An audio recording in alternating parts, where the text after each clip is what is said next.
everybody. I am Emma Grace. And I'm Austin. And welcome back to the Trial and Error Podcast. So I feel like we haven't recorded in forever because we recorded the last two together. That's a little inside information.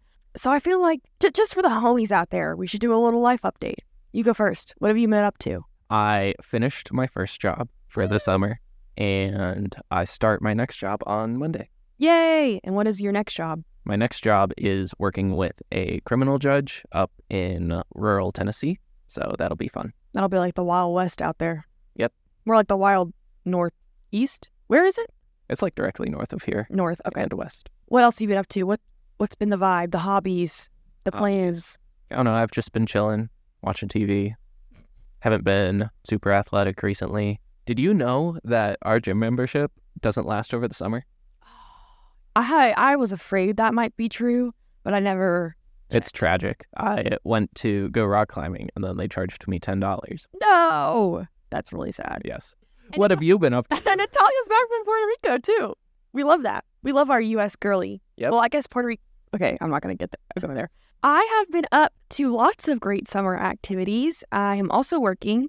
It's been going really well. I just wrote my first opinion all by myself, Babies First, and I think it might get published, which is really exciting, even though my name will never be on it. It's precedent. I made law, so that's good vibes. I've actually been very active lately. I don't know what's happened. I realized I can't work out unless I go to a workout class because I feel committed and it's in my planner, so then I have to go. So I got a 1-month membership to a functional strength training place. It's like Pilates, yoga, cardio, and I love it. So I've been doing that. And then my husband and I have been hiking every week to get ready for our vacation. So I've been in my active girl era. So Austin, get on my level. I'll try. Besides that, because I'm an empath, y'all. Okay, so I felt for the submarine. A part of me is like, eat the rich, but part of me is like, that's really sad. So I'm glad they just exploded and life is good. Like they weren't like, can you imagine being stuck in a submarine with the oxygen? I didn't really follow. Okay, well. I don't care about the news. That's part of being mentally healthy, which is our topic for today. We're going to be talking about well-being and how to take care of yourself in law school. And now we know how Austin does it. He simply doesn't pay attention. That's okay. He has great knowledge on lots of things. So yes, today we are talking about mental health and how we take care of ourselves in law school.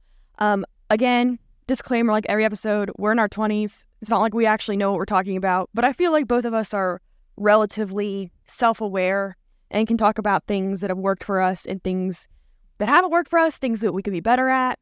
I don't know. I feel like we're good at reflecting on these things. So hopefully you glean some information from this, or it just inspires you to take care of yourself as the new semester is already creeping up on us. How long do we have until school starts? 6 weeks? 7? Yeah, not a ton of time, but I'm going to be out of town for like a month, and when I get back, there's like a week left before school. So it feels to me like it's coming up. I think we're halfway done with the summer for sure. Yeah.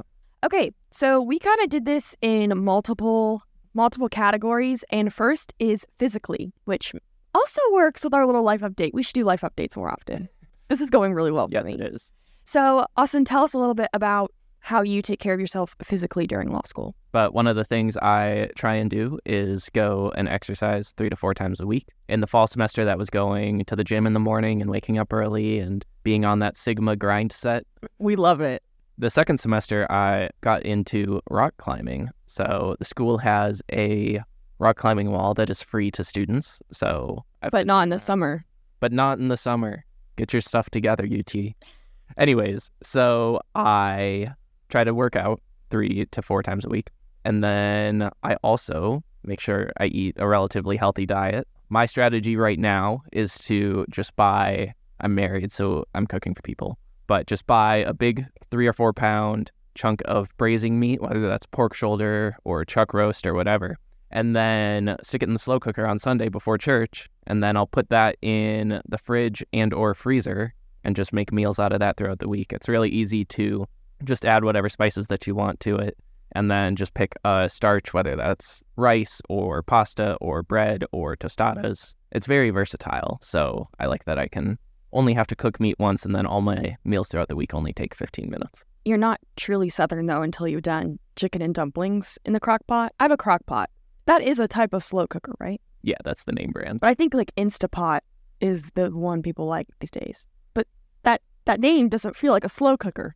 Yeah, Instant is like Instant Pots are pressure cookers. Oh. So they do slow cooking, but in an hour and a half instead of 8 hours. We're going to do a side podcast all on cooking, and Austin's going to teach me because I actually am a pretty good cook, but I feel like with Austin's little tips and tricks, I could be much better. It was actually embarrassing. I was making steaks for everyone and I overcooked them. I've gotten better at that. I'll have to have a year again.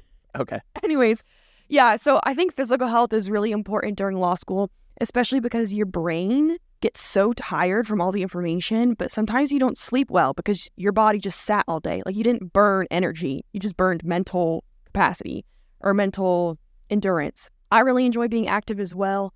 I feel like I have to kill two birds with one stone when it comes to being active because honestly, in law school, you just don't have a lot of time. And I feel like you have to compromise. Like, is it more important to you to eat healthy or to have time to go to workout classes or, maybe time for counseling sessions, time to see friends, et cetera, et cetera. So something I like to do is like 2 or 3 times a week, I go on a walk with a friend and I kind of do like a 2-in-1, like catch up with a friend while I'm just getting outside, getting the heart rate up a little bit, nothing crazy. And then, like I said, I love workout classes. So I will do 2 or 3 a week. Sometimes I go crazy and do more than that if I'm have more availability just because I like them. But I don't think you have to be active the way we are, where we like to go to the gym. Exactly. You can figure out other things you like to do. It's just good for you. It makes endorphins. It distracts you a little bit. You're actually using your body. Like I miss using my hands and like to make things. And I think cooking is a great way to do that.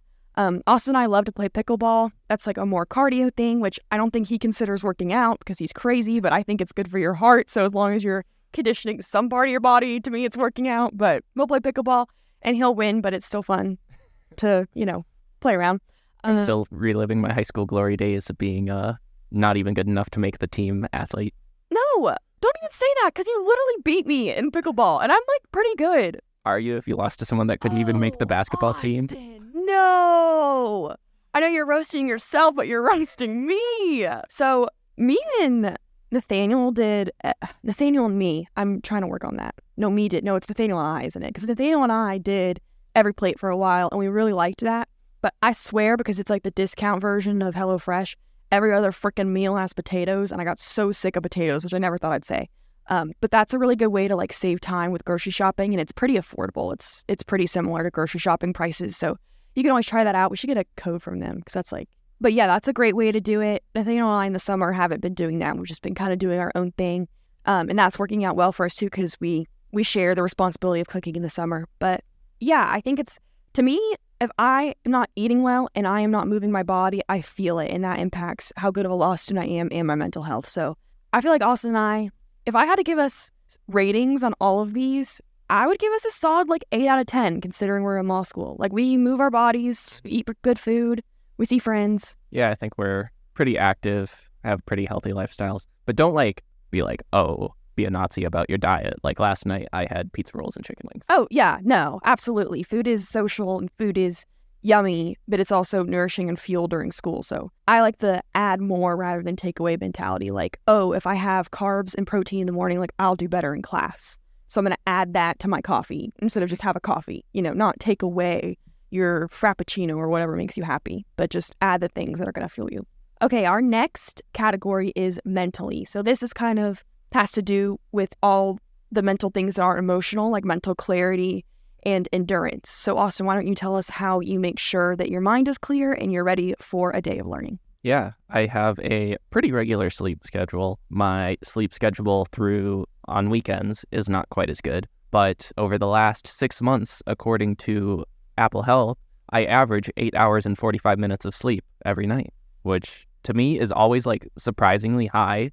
When I see that it's over 8 hours, but I do get in bed between 10 and 10:30 and go to sleep around 11 and then don't wake up until 7:30 or so. So that makes sense. Yeah, that makes sense. For me, I feel like we're good at sleeping. My problem is napping. You got to learn how you nap. Like if you don't nap enough or you nap too much, day equals ruined. So I feel like me and you are not the best nappers because I've heard some horror stories of you and Nataya napping very long. Well, we'll just nap long when we haven't slept the night before. Like we'll have a 4-hour night of sleep and then wake up and then nap for 4 more. Oh, okay. No, I just kind of go for it regardless. No, if I've had a good night's sleep, I don't need to nap. Austin and I are very lucky. We're the kind of people that if we wanted to keep sleeping, we can. Like we've talked about, it's like He could probably sleep more than I can, but I could solidly sleep till like 11 a.m. if I went to bed at like 10 p.m. the night before and just keep going. It's not the most restful sleep after like 8 a.m., but it is good nevertheless. On Saturdays, I probably at least once a month stay in bed until after 12:30. And I think that's good for you. I think it's good to know that your body needs that or just not be stimulated all the time. Because in law schools, like there's constantly people around, things to take in when you're on the road, all the noises and everything. It's good to just be in the same room and like sit still. I feel like some people are not good at that. But we are. So for sleep schedule, I'm hot take. We're like 9.5 out of 10.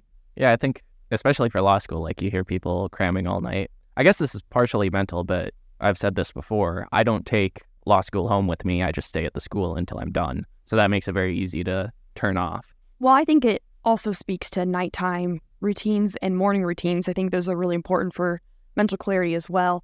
I've learned for myself that I'm not really much of a morning routine person. I rather sleep in.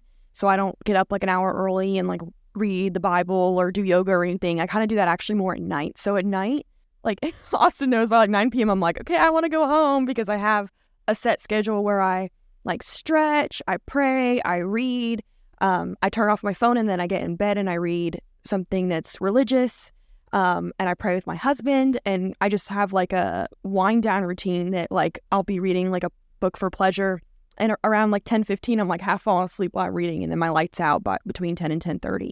And I think that's really important to not just keep going right up until you sleep and then crash in bed, because if I don't give myself time to decompress and think about the day, I can't fall asleep because all the thoughts of everything I need to do tomorrow and everything that happened today constantly swarming in my brain. Nathaniel makes fun of me because if I have a day where I can't have a nighttime routine, I get in bed, I just like randomly will be like, he's like, what? I'm like, cringy thought of something I did today.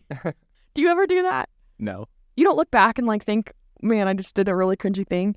I mean, occasionally, but that's not like, oh, I did a cringy thing. That's oh, don't do that. Oh, well, I guess I hate myself more. I'm not as much of a Gen Z individual who's like, ugh, that's so cringe. Oh, I am. I feel like you don't really have a set, like the same things you do every night and morning, do you? No, I brush my teeth, I make coffee, and I get in the car. You don't even brush your hair?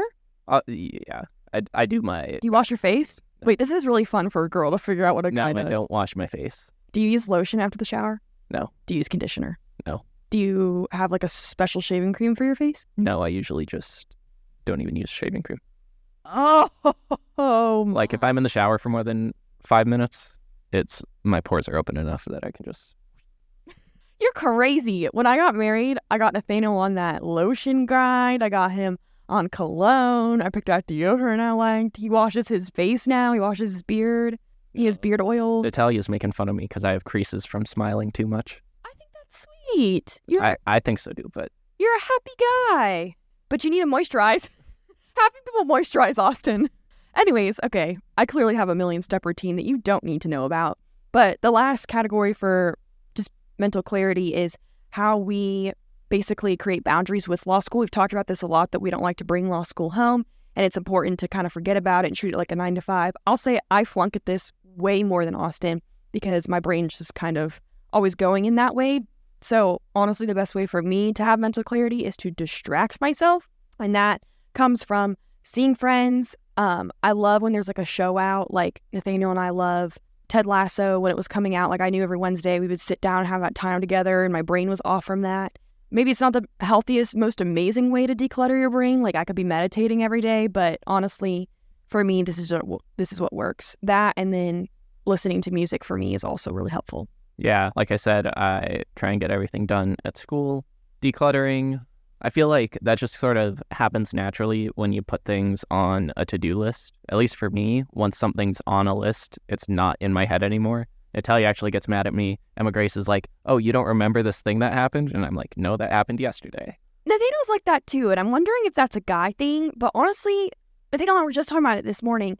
I think a part of it is that's what it means to be like genuinely present in the moment, is you don't really think about the past that much. You're not thinking about the future that much. You're just like experiencing life and moving on. So you don't like super remember, because you're not like me where I'm laying in bed thinking about every single thing I did that day and how anxious I and whatever. You know what I mean? Yeah. So there are pros and cons to me to being a present person, way more pros than cons. But one con is I'll be like, Nathaniel, remember what last Wednesday? He's like, no, that was 3 days ago. Yep. when Natalia was gone, I did like 4 or 5 things. Like we went to Caroline's house and did a couple other things. I got beer with someone else, and she was like, "When were you going to tell me this?" And I was like, "Whenever I remembered it." That's so funny. Oh yeah, that's our biggest update is we went and saw MMA style night fighting. That was pretty good. And not night as in like not the daytime. No, night as in KNIGHT. We're talking They had swords and hammers and chairs. helmets. Shout out to my ex Parker. You would have loved it. Yeah, I'm dropping names. Should I drop first and last? No, just kidding. Okay. Yeah, that was great. Another way that I think is unique about Austin, I'm just going to brag on Austin because I think this is cool, is that he kind of declutters the information from his brain from taking in new information. I am not like that at all, but he loves like YouTube and just learning about things for the sake of learning, which is really funny because he doesn't like the news. If you've read Secret History by You Don don't Hart, learn anything from the news. That's why I don't. okay, see, he is literally Henry from Secret History. Somebody comment on Instagram that understands what I'm saying right now. In Secret History, part of the joke is he didn't know there was a moon landing because he like hates news because it was back in the day. But like he knows like the most niche Greek mythology things. Anyways, I don't do that. I surround myself with people that love to learn for the sake of learning because I think that's a very attractive quality and a very good quality in a friend. But I'm the opposite. I'm like listening to Taylor Swift all the way up, no thoughts, just vibes, and that's how I declutter. The latest YouTube video I listened to is called Stallion Theory: How Aimless Creativity Ruins Your Life. And it was about just like how you need to put boundaries around what you're doing to actually find purpose and stuff. But yeah, stuff like that that's like kind of life advice, kind of self-helpy, but also they say like 1 or 2 real things I like. Have you ever watched Matt Davella? Is that Yeah. his name? I love him. Him and his wife are awesome. Yeah. That's my favorite self-help channel on YouTube. Highly recommend. He's good. He makes me want to save money. You should want to save money. That's a generally good human Sometimes you trait. just need some inspo, and whatever that guy is gives me anxiety. Dave Ramsey. Yeah. Oh. No. okay. Matt Davella. That's all you need. Next, we're going to be talking about emotional well-being. So, Emma Grace, you want to lead us? Yeah, Austin's like, I have nothing to say because I'm emotionally well, just being me. If only we were all that lucky. Yeah, so emotionally, I think the most important thing for law school is balancing time with what you let in. What I really had to learn this year is everything takes mental energy, especially for me as an introvert. Being with others takes mental energy. Considering what I'm learning takes mental energy.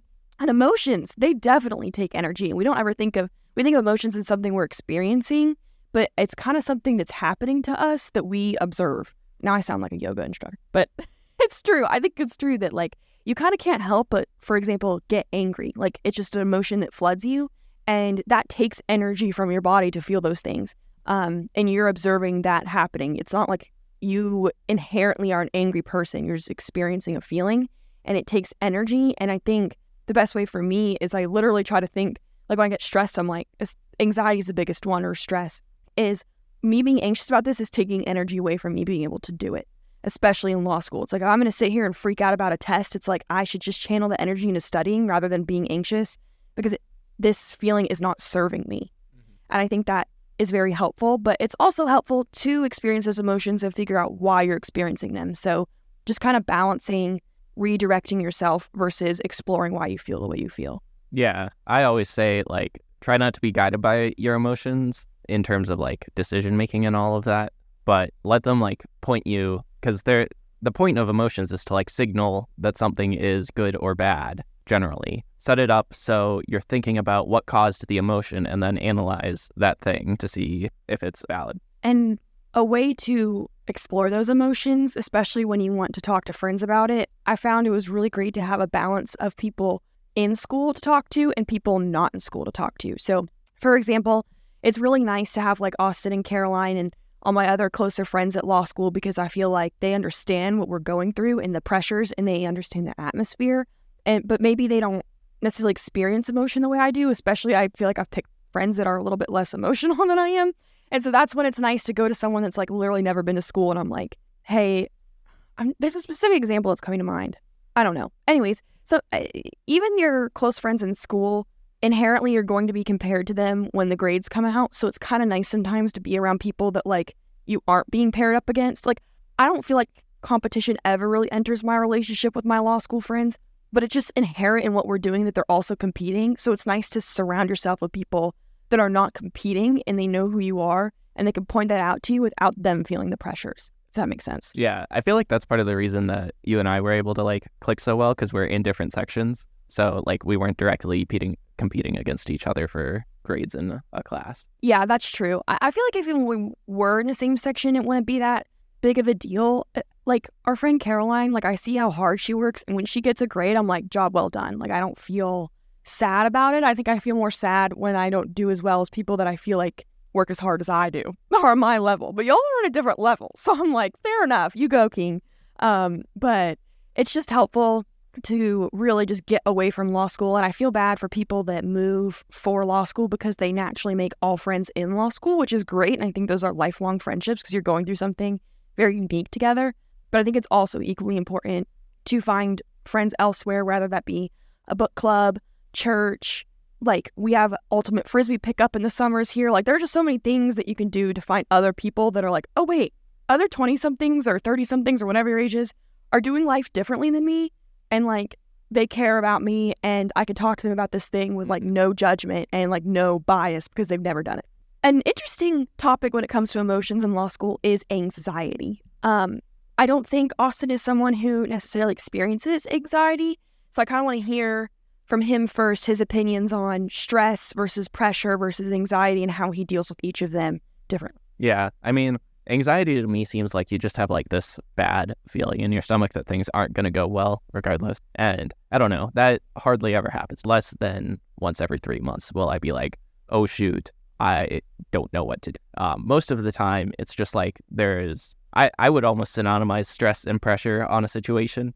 Where it's just like, oh, this deadline's coming up, so I have to perform. So regardless of whether or not I feel like it, I just need to put myself in a mental state to do something. I feel like stress is pressure, but anxiety is when you let that stress be a part of your identity. Like, let's say, for example, a test is coming up and I'm like, crap, a test is coming up. I got to study. I got so much to do. And then I start thinking, I'll never be able to do this. Why am I even doing this? Like, this is going to go horribly. Like you're saying, like you start identifying with like who you are with your stress, and that affects your daily life. And I think the actual definition of anxiety is like stress and negative, like emotions of fretting that affect your daily life. Mm-hmm. And I kind of hate how people throw around anxiety, especially I'm someone that I'm not like clinically anxious. I haven't been necessarily diagnosed that way, but I do have some clinical depression issues. And it's like, you can't say to someone like, haha, I'm depressed, because they're like, their eyes go like really big.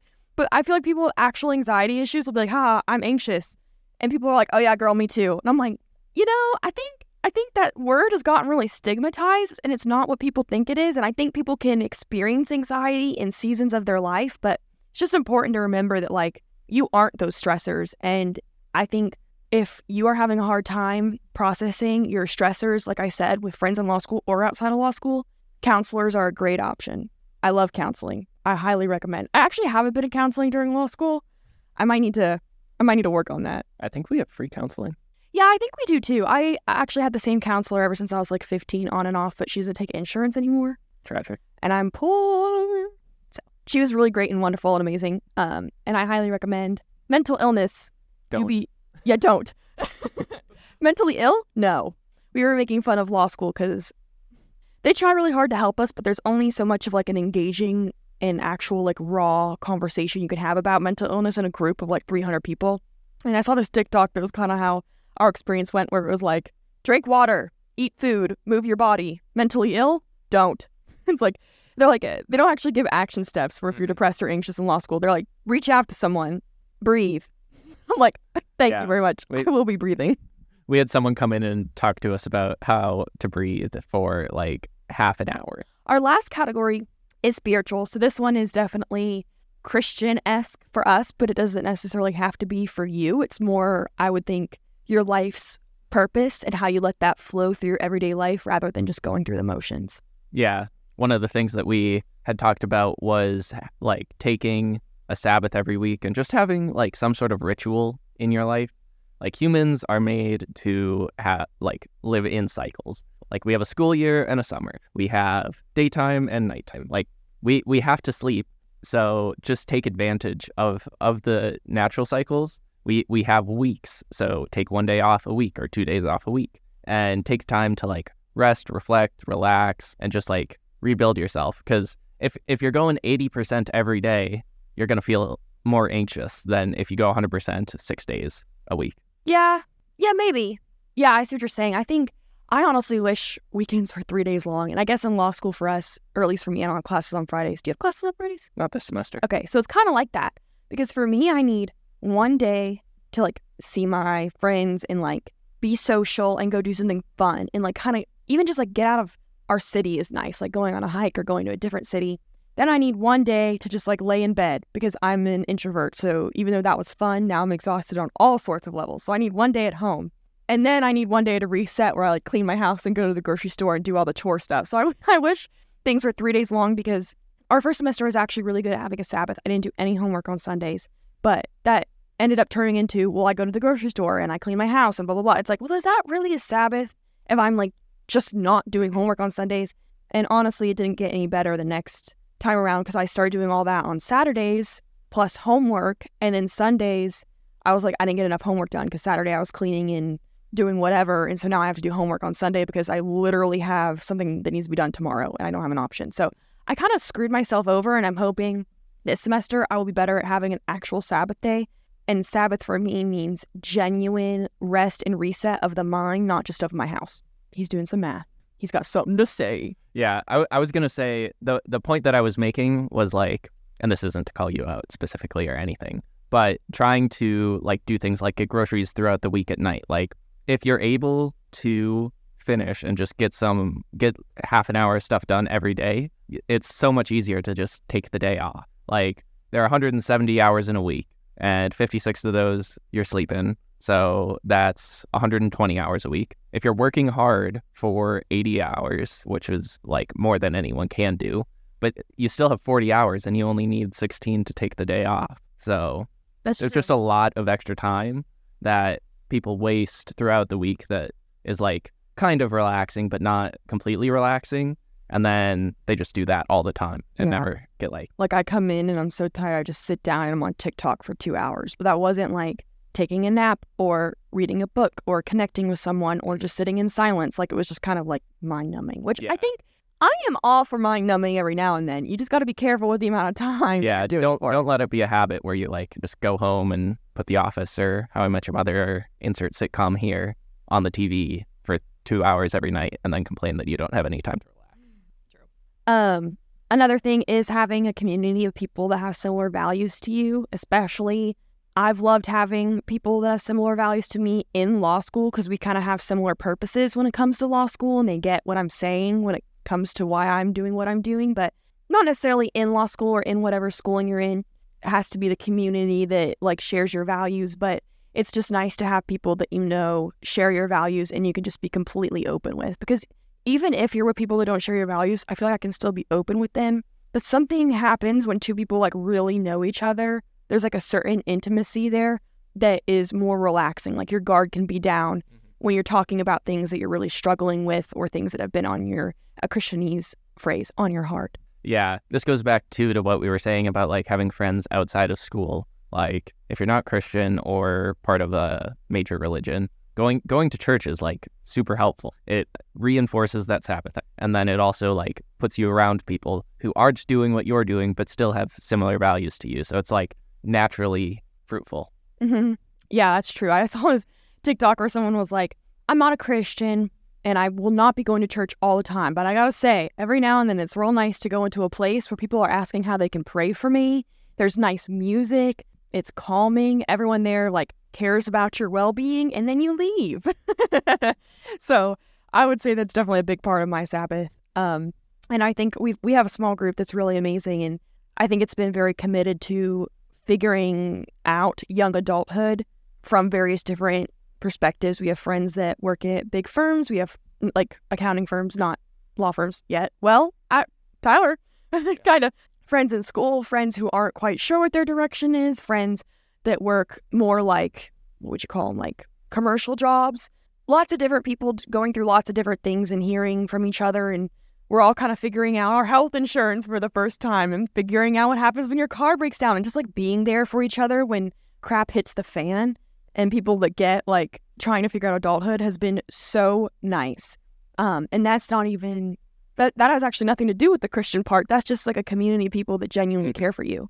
But the Christian part's fun as well because we're all exploring not only who we are and how to exist at 20-somethings, but also how our faith plays into it. So it's been a very good thing for both of us. I think that's all we have. Yep, that's it. So moral of the story, if you're mentally ill, don't. Physically, eat some good food. Eat food, go for a walk. Emotionally, don't. Don't have emotions. Don't too much. Observe. Be the observer, not the feeler. Spiritually, take a nap. And that's it, folks. Bye.